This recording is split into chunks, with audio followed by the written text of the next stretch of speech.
नमस्कार दोस्तों, government exam info में आपका स्वागत है। तो देखिए दोस्तों, जितने भी यहाँ पर अभी उत्तराखंड एलटी के कैंडिडेट्स हैं उनके लिए आज से हम शुरू करने वाले हैं टीचिंग एप्टीट्यूड यानी कि शिक्षण अभिरुचि और शिक्षण कला के जो आपके क्वेश्चन पूछे जाते हैं इस एग्ज़ाम में, तो उसी को लेकर यहाँ पर हम क्लासेस शुरू करने जा रहे हैं। आज इसका सेट 1 है। तो आगे बात करेंगे कि किस तरह से हम इसको शुरू करने वाले हैं और क्या पैटर्न रहेगा, एग्ज़ाम में क्या पैटर्न पूछा जाता है और यहाँ पर इसकी तैयारी कैसे करनी है इसकी भी बात कर लेंगे। देखिए, अगर आपने अभी तक इस चैनल को सब्सक्राइब करके नहीं रखा है तो सब्सक्राइब करके रखें और पास में बेल आइकन को भी प्रेस कर लें ताकि सारी अपडेट्स आपको मिलती रहें। देखिए, इसके अलावा आप पीडीएफ चाहते हैं इससे जुड़ी हुई, तो जितने भी कैंडिडेट्स हैं वो यहाँ पर आप टेलीग्राम से जुड़ सकते हैं। नीचे मैं उसका लिंक यहाँ पर आपको डिस्क्रिप्शन बॉक्स में दे दूँगा, या फिर आप अबाउट सेक्शन में जाकर वहाँ से जुड़ सकते हैं। इसके अलावा अगर आप चाहें तो सीधे टेलीग्राम पर जाकर आप सर्च कर सकते हैं GOV एग्ज़ाम इन्फो, इसको सर्च करके आप वहाँ ज्वाइन कर सकते हैं। वहाँ पर मैं कुछ समय में सारे PDFs अपलोड करना शुरू कर दूँगा। तो देखिए, आगे बात करते हैं कि जो हम इस वीडियोस को शुरू करने वाले हैं, इस सेट को शुरू करने वाले हैं वो किस तरह से करेंगे और कितने सेट्स यहाँ पर इसके रहेंगे। तो चलिए शुरू करते हैं आज का वीडियो। देखिए दोस्तों, यहाँ पर अभी हम वीडियो शुरू करते हैं, लेकिन उससे पहले जिन कैंडिडेट्स को एग्ज़ाम पैटर्न के बारे में नहीं पता है, हालांकि आपको मालूम होगा अगर आप LT के कैंडिडेट हैं, फिर भी मैं यहाँ पर आपको एग्ज़ाम पैटर्न बता देता हूँ कि जो LT का एग्ज़ाम पैटर्न है वो कैसा रहने वाला है। तो जिनको नहीं पता है वो देख ले एक बार कि जो आपका एग्ज़ाम पैटर्न रहेगा वो 3:7 का रहने वाला है।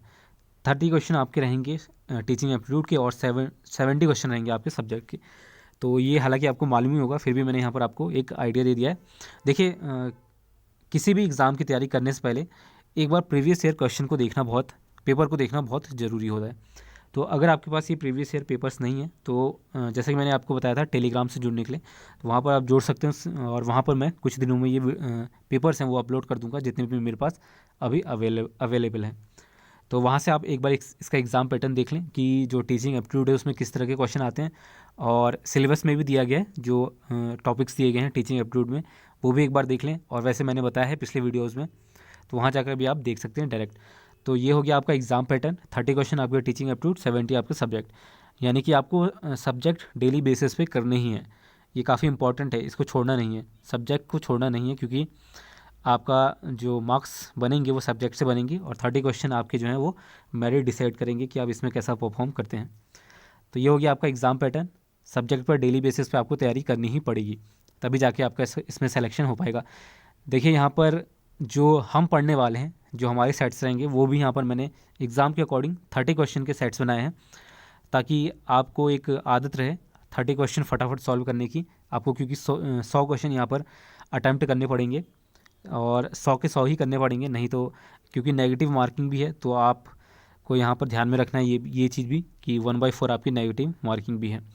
देखिए, जो आपका टीचिंग एप्टीट्यूड के सेट्स रहेंगे वो हर हफ्ते 2 या 3 सेट्स यहाँ पर वीडियोज़ यहाँ पर आपको मिलेंगे, तो इतना सफिशिएंट रहेगा आपको मेरे हिसाब से, क्योंकि 30 क्वेश्चन है तो हफ्ते में 2 या 3 वीडियोज़ करेंगे। आपके पास 5 महीने का टाइम है, हालांकि ये टाइम कम है क्योंकि कंपटीशन काफ़ी हाई रहने वाला है, तो इसी के अकॉर्डिंग हम तैयारी करने वाले हैं। 30 क्वेश्चन हर सेट में रहेंगे।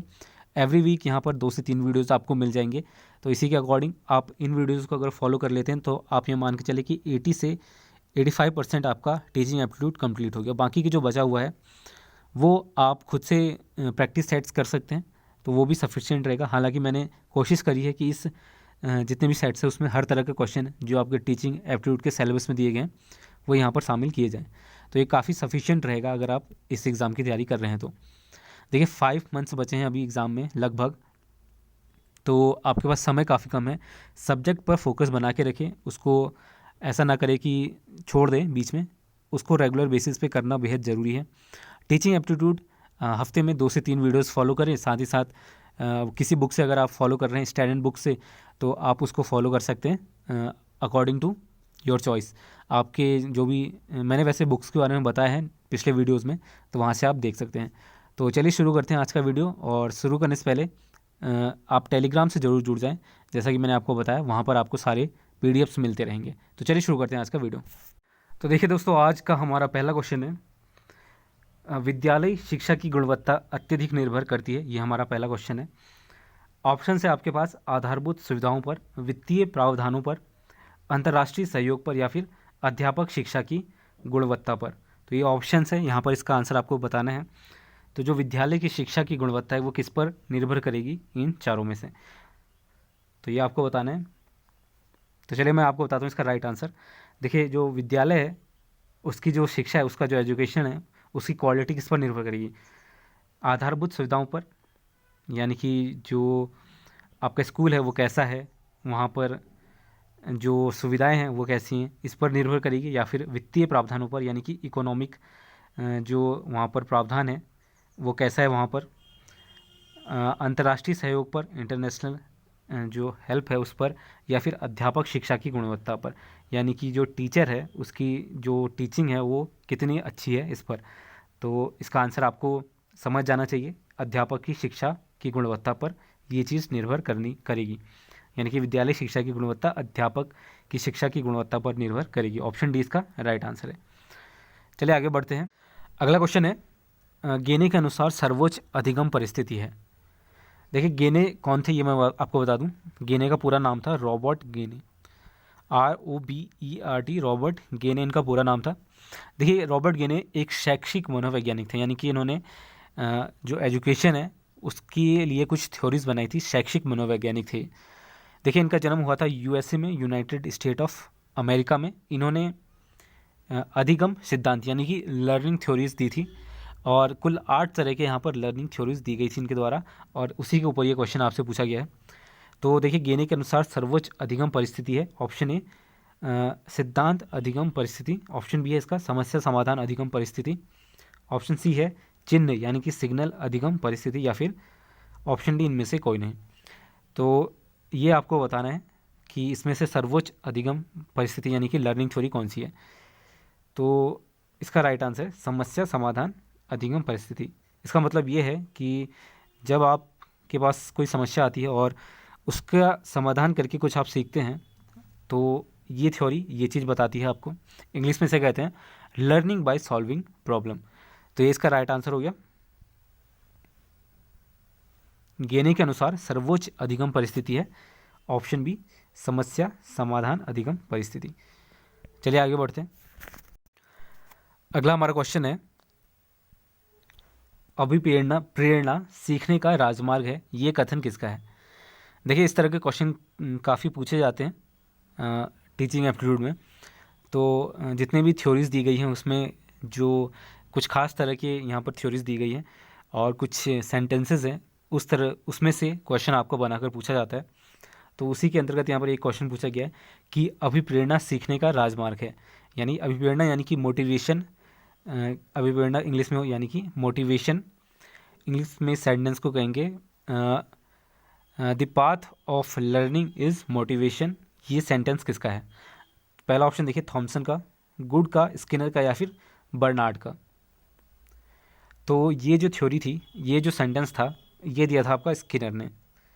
इनका पूरा नाम वुह फ्रेडरिक स्किनर, वुह फ्रेडरिक स्किनर इनका नाम था, और ये एक अमेरिकी मनोवैज्ञानिक थे। तो स्किनर एक अमेरिकी मनोवैज्ञानिक थे, पूरा नाम इनका था वुह फ्रेडरिक स्किनर, और इन्होंने ये सेंटेंस बोला था अभिप्रेरणा सीखने का राजमार्ग है, the path of learning is motivation. ये हो गया आपका थर्ड क्वेश्चन। चलिए आगे बढ़ते हैं। नंबर 4 क्वेश्चन है, अभिभावकों को चाहिए, ये क्वेश्चन पूछा गया है कि अभिभावकों को चाहिए, ऑप्शंस दिए गए, बच्चों के कार्य पर निगरानी रखें, ट्यूशन की व्यवस्था करें, अपने बालक की प्रगति की समय समय पर चर्चा करें, या फिर विद्यालय की गतिविधियों में हस्तक्षेप न करें। देखिए इस तरह के काफ़ी क्वेश्चन पूछे जाते हैं जिसमें आपको अपने इंटेलिजेंस के अनुसार कौन सा आंसर सही होगा ये आपको चूज़ करना पड़ेगा। तो अगर आपने इस तरह के क्वेश्चन पढ़े होंगे तो ही आप ये कर पाएंगे। तो देखिए अभिभावकों को क्या चाहिए, ट्यूशन हमेशा ज़रूरी नहीं रहता है, बच्चों के कार्य पर निगरानी रखना उतना ज़रूरी नहीं है, विद्यालय की गतिविधि में हस्तक्षेप न करना ये भी यहाँ पर इसका राइट आंसर नहीं है। तो इसका राइट आंसर है ऑप्शन सी। देखिए सबसे ज़्यादा ज़रूरी जो होता है किसी भी पेरेंट के लिए वो ये होता है कि जो उनका बच्चा है, उनका जो चाइल्ड है, उसकी जो प्रगति यानी कि उसका जो प्रोग्रेस है वो समय समय पर वो कैसा रह रहा है, वो कैसा परफॉर्म कर रहा है, चाहे वो किसी भी फील्ड में हो, और यहाँ पर शिक्षा की बात हो रही है, तो इसकी बात करें तो बालक की जो प्रगति है, प्रोग्रेस है, वो समय समय पर उसका डिस्कस करे, उसकी जांच करे। ये काफ़ी इंपॉर्टेंट होता है किसी भी पेरेंट के लिए। बच्चों पर निगरानी रखना एक अलग बात होगी। ट्यूशन की व्यवस्था ये नेसेसिटी नहीं है बिल्कुल भी, अगर स्कूल अच्छा है तो। विद्यालय की गतिविधियों में हस्तक्षेप न करना, ये भी इसका राइट आंसर नहीं है। इसका राइट आंसर है ऑप्शन सी। तो ये हो गया इसका राइट आंसर ऑप्शन सी। अपने बालक की प्रगति की समय समय पर चर्चा करना, अभिभावक को ये करना काफ़ी ज़रूरी होता है। तो इस तरह के क्वेश्चन भी काफ़ी पूछे जाते हैं। चलिए आगे बढ़ते हैं। देखिए अगला क्वेश्चन भी एक थ्योरी के ऊपर पूछा गया है। देखिए क्वेश्चन ये है कि विपरीत करने की योग्यता पियाजे के संज्ञानात्मक विकास के आधार पर किस अवस्था का गुण नहीं है। ये क्वेश्चन है संज्ञानात्मक विकास यानी कि कॉग्निटिव डेवलपमेंट। तो जिनको ये समझ में नहीं आ रहा है संज्ञानात्मक विकास, उनके लिए कॉग्निटिव डेवलपमेंट के आधार पर किस अवस्था का गुण नहीं है विपरीत करने की योग्यता। ये आपका पियाजे के अनुसार पूछा गया। पियाजे कौन थे? ये भी एक मनोवैज्ञानिक थे।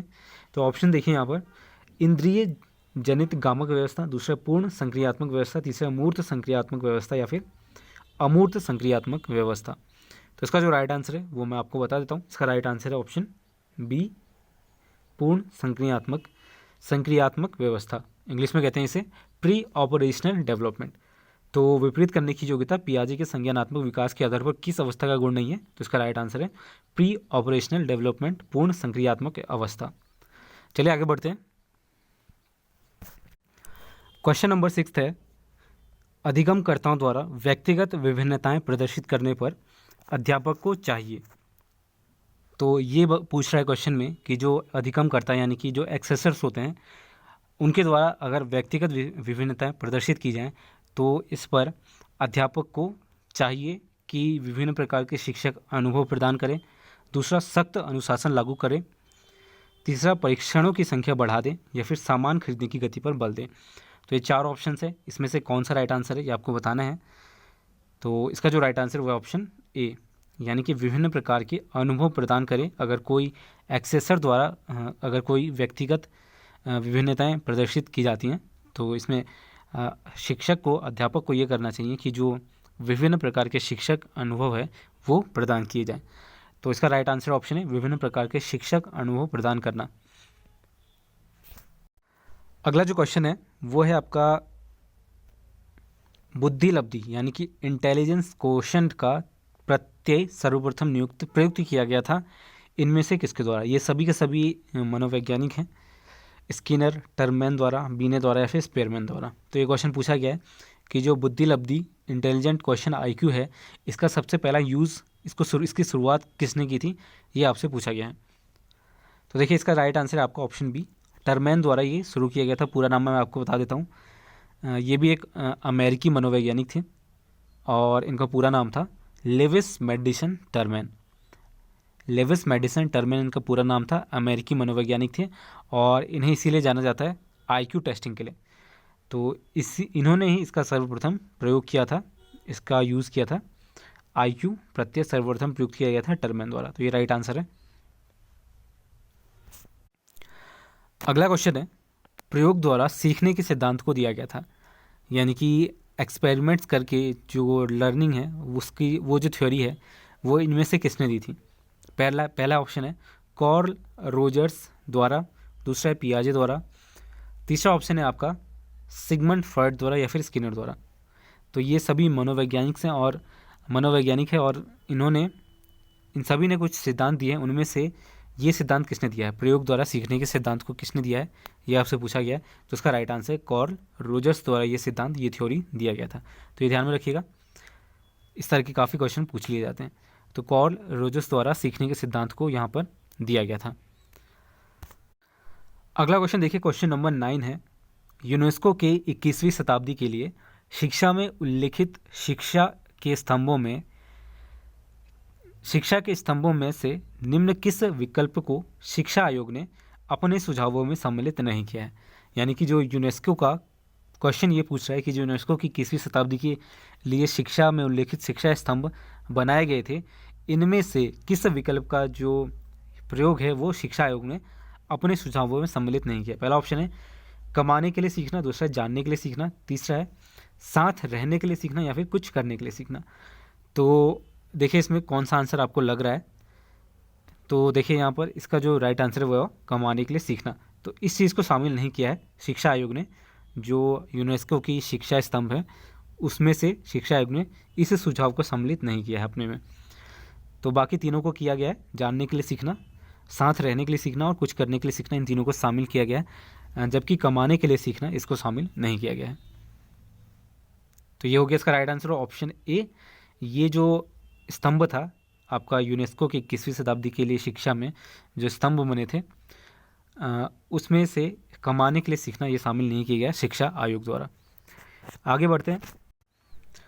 नेक्स्ट क्वेश्चन है, अध्यापक अभिप्रेरण का स्तर निर्भर करता है उच्च वेतन पर, अधिकारी सादृश्य स्थिति पर, या फिर व्यावसायिक प्रशिक्षण पर, या फिर विद्यार्थियों और व्यवसाय के प्रति वचनबद्धता पर। ये क्वेश्चन है आपका। तो इसमें से राइट आंसर क्या है ये आपको बताना है। देखिए अध्यापक अभिप्रेरण यानी कि जो टीचर का मोटिवेशन है उसका लेवल किस पर निर्भर करता है ये आपको बताना है। वेतन ज़्यादा हो इस पर निर्भर करेगा, या फिर आधिकारी सदृश्य पर, या फिर जो व्यावसायिक प्रशिक्षण है उस पर निर्भर करेगा, या फिर जो विद्यार्थी और व्यवसाय के प्रति वचनबद्धता है उस पर निर्भर करना चाहिए। तो आपके हिसाब से इसका राइट आंसर क्या है ये आपको यहाँ पर बताना पड़ेगा। तो चलिए इसका राइट आंसर देख लेते हैं। देखिए इसका राइट आंसर होगा विद्यार्थियों और व्यवसाय के प्रति वचनबद्धता पर। यहाँ पर अध्यापक का जो मोटिवेशन है वो निर्भर करना चाहिए और इसी पर निर्भर करता है। तो ऑप्शन डी इसका राइट आंसर है। अगला क्वेश्चन देखिए, निम्नलिखित में से व्यक्तित्व को प्रभावित करने वाला पर्यावरणीय कारक कौन सा है। पहला है सामाजिक कारक, सांस्कृतिक कारक, संवेगात्मक कारक, या फिर सभी विकल्प सही हैं। तो ये बताना है आपको। तो देखिए व्यक्तित्व को प्रभावित करने वाला पर्यावरणीय कारक कौन सा है। तो देखिए इसमें ये भी सही है, ये भी सही है, ये भी सही है, यानी कि ये तीनों ही कारक यहाँ पर जो व्यक्तित्व है उसको प्रभावित करते हैं, यानी कि सामाजिक, सांस्कृतिक और संवेगात्मक कारक इसको यहाँ पर प्रभावित करते हैं व्यक्तित्व को, पर्सनालिटी को। तो ये हो गया इसका राइट आंसर ऑप्शन डी, सभी विकल्प यहाँ पर सही हैं। नेक्स्ट हमारा क्वेश्चन है, निम्नलिखित में से कौन सा कथन सही नहीं है। क्वेश्चन नंबर 12 है यहाँ पर, 12वां क्वेश्चन है ये। वृद्धि एवं विकास दोनों अलग तथ्य हैं। वृद्धि जीवन भर निरंतर रूप से होती है। तीसरा, वृद्धि विकास का एक भाग है। ऑप्शन डी है, विकास निरंतर चलने वाली प्रक्रिया है। तो ये आपको बताना है निम्नलिखित में से कौन सा कथन सही नहीं हो सकता है। तो देखिए ऑप्शन बी देखिए, वृद्धि जीवन भर निरंतर रूप से होती है, क्या ये सही है। तो ये बिल्कुल गलत है। तो यानी कि ये इस कथन यहाँ पर सही नहीं, ये जो सेंटेंस है वो सही नहीं है। देखिए वृद्धि और विकास दोनों अलग अलग तथ्य हैं, बिल्कुल। वृद्धि विकास का एक भाग है, सही है बिल्कुल। विकास निरंतर चलने वाली प्रक्रिया है, जबकि जो वृद्धि है वो जीवन भर निरंतर रूप से होती है, ये कथन बिल्कुल गलत है। तो ये क्वेश्चन पूछा गया है कि निम्न में से कौन सा जो सेंटेंस है वो सही नहीं है। क्वेश्चन नंबर 13 से, बुद्धि के उस प्रकार को पहचानिए जो गार्डनर के बहुबुद्धि सिद्धांत, देखिए गार्डनर ये सिद्धांत दिया था, से संबंधित नहीं है, बहुबुद्धि सिद्धांत से संबंधित नहीं है। पहला आपका है तरल बुद्धि, स्थानिक बुद्धि, भाषाई बुद्धि, या फिर संगीती बुद्धि। तो इनमें से कौन सा राइट आंसर ये आपको बताना है जो इस सिद्धांत से संबंधित नहीं है, बहुबुद्धि सिद्धांत से संबंधित नहीं है। तो देखिए इसका जो राइट आंसर है वो है आपका तरल बुद्धि। ऑप्शन ए इसका राइट आंसर है। तरल बुद्धि जो है वो बहुबुद्धि सिद्धांत से संबंधित नहीं है, ये ध्यान में रखिएगा। और बाकी के ये तीन इससे संबंधित है, ये जो तीनों हैं वो इस सिद्धांत से संबंधित है। तो ये हो गया। गार्डनर की बात करें तो गार्डनर कौन थे, ये भी एक अमेरिकी मनोवैज्ञानिक थे और इन्होंने बहुप्रतिभा सिद्धांत का प्रतिपादन किया था। तो ये स्पेशलिटी है। क्वेश्चन पूछा जाए आपसे कि बहुप्रतिभा सिद्धांत का प्रतिपादन किसने किया था, और ऑप्शन दे दिए जाएँ हॉवर्ड गार्डनर, स्किनर, और इस तरह से जितने भी मनोवैज्ञानिक है कुछ ऑप्शन दे दिए जाए और आपसे क्वेश्चन पूछ लिया जाए कि जो बहुप्रतिभा सिद्धांत है वो किसने प्रतिपादित किया था। तो इस क्वेश्चन से आप एक और क्वेश्चन बना सकते हैं कि गार्डनर ने इसका प्रतिपादन किया था। हॉवर्ड गार्डनर, ये पूरा नाम था इनका, हॉवर्ड गार्डनर। नेक्स्ट क्वेश्चन हमारा, उस व्यक्ति को पहचानिए जिसे अधिकांश इतिहासकार विशिष्ट शिक्षा का जन्मदाता मानते हैं। तो देखिए यहाँ पर कुछ व्यक्तियों के नाम दिए गए हैं जिन्होंने मनोविज्ञान शिक्षा शास्त्र में काम किया था। तो इसमें से देखिए जीन मार्क गैस्पाई इटार्ड, ये पहला ऑप्शन है। दूसरा है एडवर्ड सेगविन। तीसरा है मौर्या मॉन्टेसरी, या फिर इनमें से कोई नहीं। तो जो इतिहासकार हैं उनमें से जो विशिष्ट शिक्षा का जन्मदाता जिन्हें मानते थे इतिहासकार, वो कौन है इन चारों में से, ये आपको बताना है।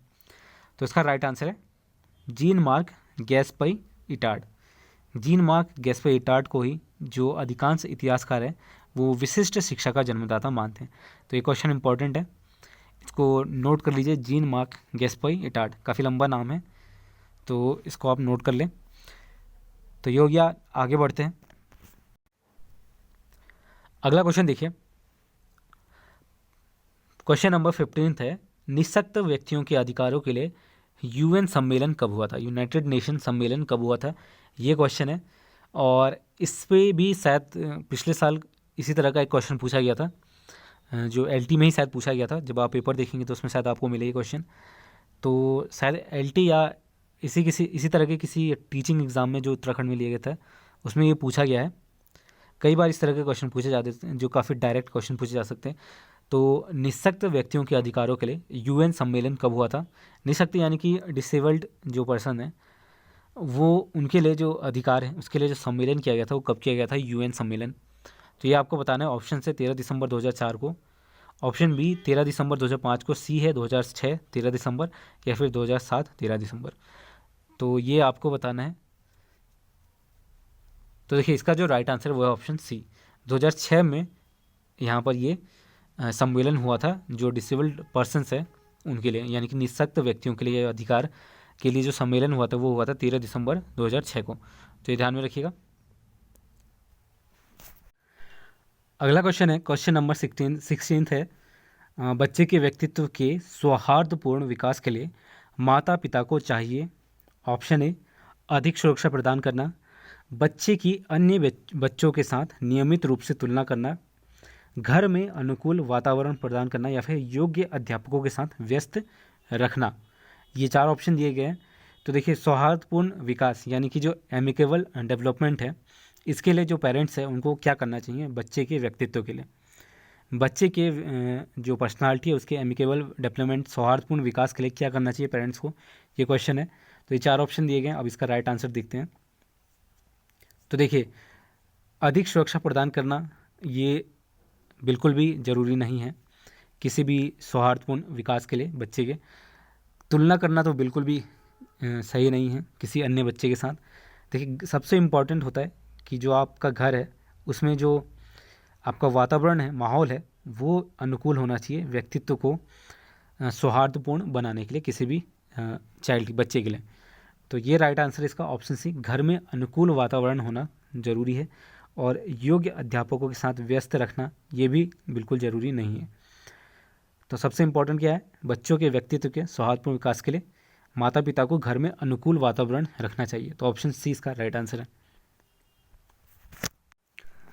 नेक्स्ट क्वेश्चन देखते हैं, क्वेश्चन नंबर 17, निम्न में से कौन सा सीखने को प्रभावित करने वाला कारक शिक्षक से संबंधित है। निम्न में से कौन सा सीखने को प्रभावित करने वाला कारक शिक्षक से संबंधित है। ऑप्शन ए बैठने की उचित व्यवस्था, शिक्षण अधिगम संसाधनों की उपलब्धता, पाठ्यक्रम की प्रकृति अथवा सीखने के अनुभव, विषय सामग्री में महारत हासिल करना। ये चार ऑप्शन दिए गए हैं।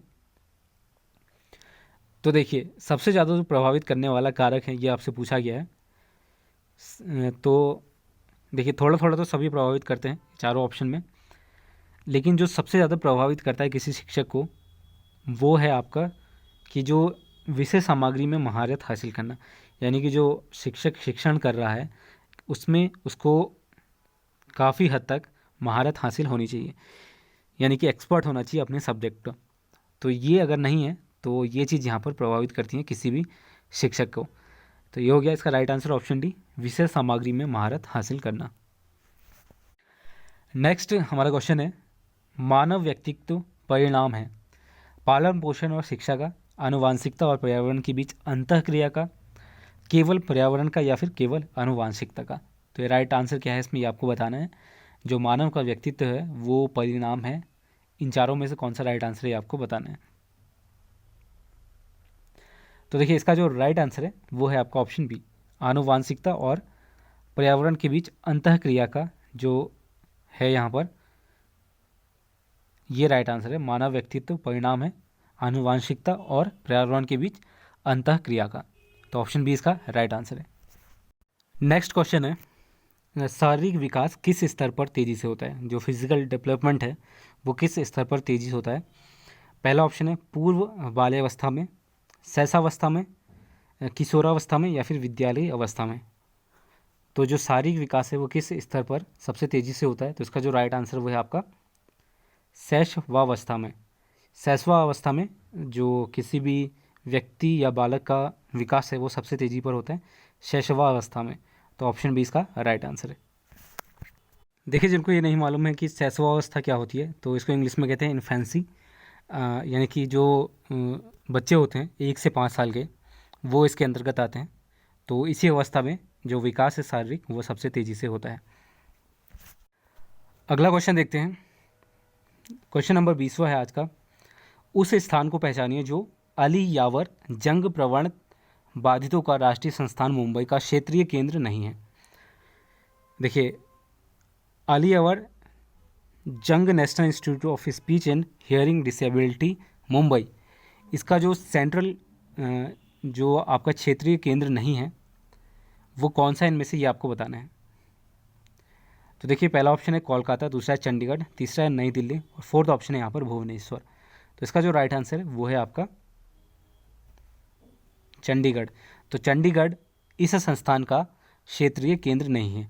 अली यावर जंग national institute of speech and hearing disability Mumbai, तो ये जो संस्थान है इसका जो क्षेत्रीय केंद्र है वो चंडीगढ़ नहीं है। क्वेश्चन नंबर 21वां है आज का। निम्नलिखित में से कौन सा एक विशिष्ट उपलब्धि परीक्षण नहीं है? निदानात्मक परीक्षण, सादृश्य परीक्षण, कौशल परीक्षण या फिर भाषा परीक्षण। तो देखिए ये बताना है आपको कि जो विशिष्ट उपलब्धि परीक्षण है वो कौन सा नहीं है। तो देखिए इसका जो राइट आंसर है वो है आपका सादृश्य परीक्षण। ये एक विशिष्ट उपलब्धि परीक्षण नहीं है, तो ये ध्यान में रखिएगा। ऑप्शन बी इसका राइट आंसर है। देखिए क्वेश्चन नंबर 22वां है आज का। पढ़ाई में पिछड़े हुए कुछ बालकों के प्रति आपका दृष्टिकोण कैसा होगा? अगर आप जब टीचर बन जाते हैं तो इस तरह के सवाल भी पूछे जाते हैं कि जब आप शिक्षक बन जाते हैं या टीचर बन जाते हैं तो छात्रों के प्रति आपका जो दृष्टिकोण है वो कैसा रहना चाहिए। और यहाँ पर क्वेश्चन ये पूछा गया है कि जो पढ़ाई में कमज़ोर हैं, जो पढ़ाई में पिछड़े हुए बालक हैं, जो चाइल्ड है, उसके प्रति आपका दृष्टिकोण कैसा रहेगा। पहला ऑप्शन है कठोर, यानी कि आप कठोर होंगे उसके प्रति।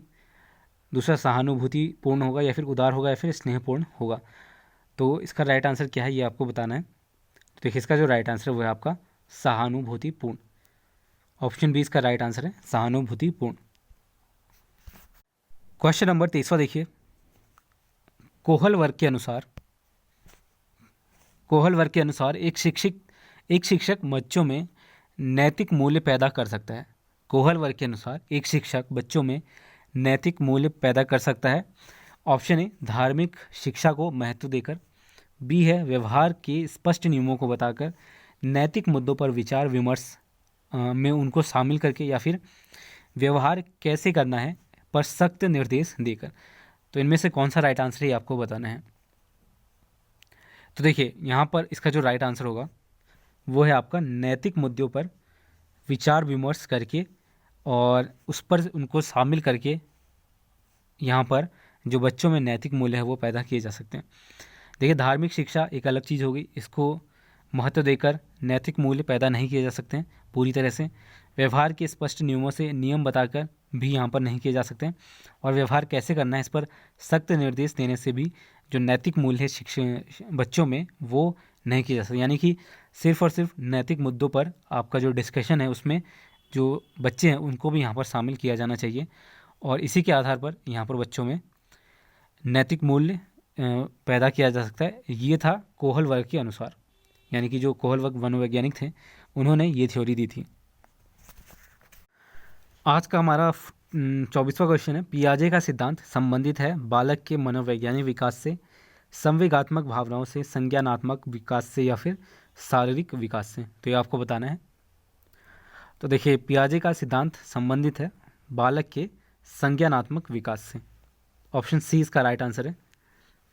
देखिए, पियाजे कौन थे? पियाजे एक चिकित्सा मनोवैज्ञानिक थे और इनको जो जाना जाता है वो इसीलिए जाना जाता है कि इन्होंने बाल विकास पर काफ़ी सारे काम किए थे और काफ़ी सारे इन्होंने सिद्धांत दिए थे इस पर बाल विकास को लेकर, तो इसीलिए इनको जाना जाता है पियाजे को। तो पियाजे का सिद्धांत संबंधित है बालक के संज्ञानात्मक विकास से, तो ये ध्यान में रखिएगा। चलिए आगे बढ़ते हैं। क्वेश्चन नंबर 25वां है आज का, निम्नलिखित में से कौन सा पक्ष शारीरिक विकास से संबंधित नहीं है? नाड़ी तंत्र, अंतःस्रावी ग्रंथियाँ, जो ग्लैंड्स होते हैं वो, जो आपका शरीर का ढांचा है वो, या फिर प्रत्यक्षीकरण। तो ये क्वेश्चन आप समझ गए होंगे, इसका राइट आंसर है प्रत्यक्षीकरण। 25वें का राइट आंसर ऑप्शन डी, प्रत्यक्षीकरण शारीरिक विकास से संबंधित नहीं है। तो ये बाकी तीनों इससे संबंधित हैं। चलिए आगे बढ़ते हैं, अगला क्वेश्चन देखते हैं। क्वेश्चन नंबर 26वां है, मूल्यांकन प्रक्रिया के मुख्य पद हैं। ऑप्शन ए है यहाँ पर शैक्षिक उद्देश्य, यानी कि सिखाने का जो उद्देश्य है, ऑब्जेक्टिव है, वो क्या है? सीखने का अनुभव, व्यवहारात्मक परिवर्तन, या फिर ये सभी। तो इसका राइट आंसर है ये सभी कारक, ये सभी जो पॉइंट्स है वो इंपॉर्टेंट होते हैं मूल्यांकन प्रक्रिया के मुख्य पद में। क्वेश्चन नंबर 27 है, अभिप्रेरणात्मक चक्र के प्रमुख क्रमिक कदम है, यानी कि जो मोटिवेशनल साइकिल है उसका प्रमुख क्रमिक कदम क्या है? आवश्यकता, प्रणोद, प्रोत्साहन, या फिर उपयुक्त सभी। देखिए, अगर आपको कोई वर्ड समझ में ना आए तो नीचे कमेंट कर दे, तो मैं आपको बता दूंगा, उसको एक्सप्लेन कर दूंगा। तो अभिप्रेरणात्मक चक्र के प्रमुख क्रमिक कदम क्या है? तो इन चारों में से आपको बताना है। तो इसका जो राइट आंसर है ये भी ऑप्शन डी है। ये तीनों ही यहाँ पर इसके प्रमुख कदम हैं, आवश्यकता भी है, प्रणोद भी है और प्रोत्साहन भी है। तो ये हो गया इसका राइट आंसर ऑप्शन डी। तो देखिए, क्वेश्चन नंबर 28वां है, जो पियाजे हैं उन्होंने ज्ञानात्मक विकास की प्रथम अवस्था के बारे में बात की थी, और ये क्वेश्चन पूछा गया है कि पियाजे के ज्ञानात्मक विकास की प्रथम अवस्था विजय पाने से संबंधित है। किसमें विजय पाने से संबंधित है, ये क्वेश्चन है आपका। देखिए, पहला ऑप्शन है किसी वस्तु पर, किसी तर्क पर, या फिर प्रतीक, या फिर चिन्ह पर, या फिर सभी पर।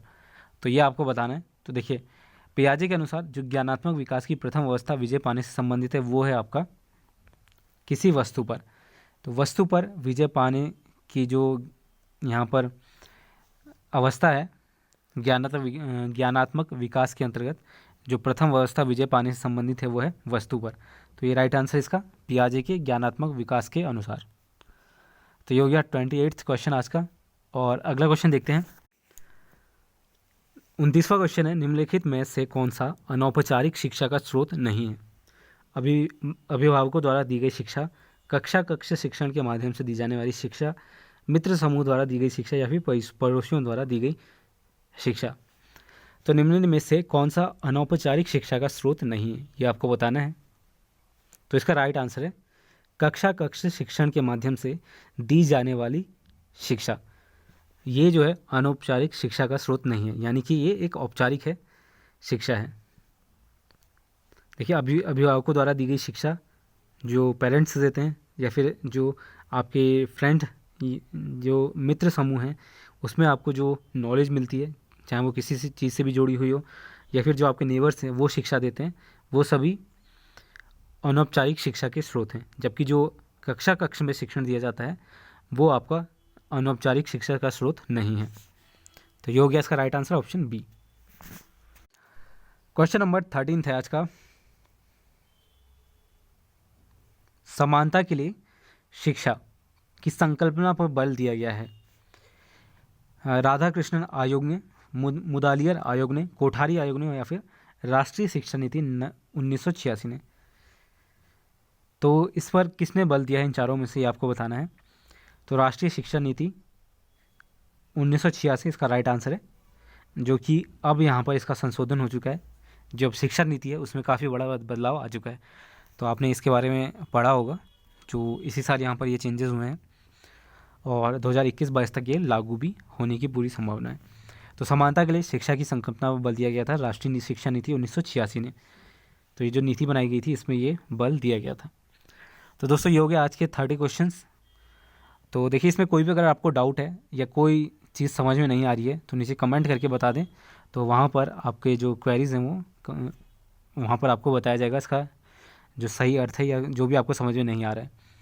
तो दोस्तों ये हो गया आज का पहला जो सेट है हमारा कंप्लीट, और अब नेक्स्ट 2 डेज़ में नेक्स्ट पार्ट आएगा इसका, तो उसका वेट करें। और तब तक के लिए जो आपकी सब्जेक्ट हैं उसको फॉलो करें, उस पर तैयारी करें, अपनी स्ट्रॉन्ग बनाएं उसको।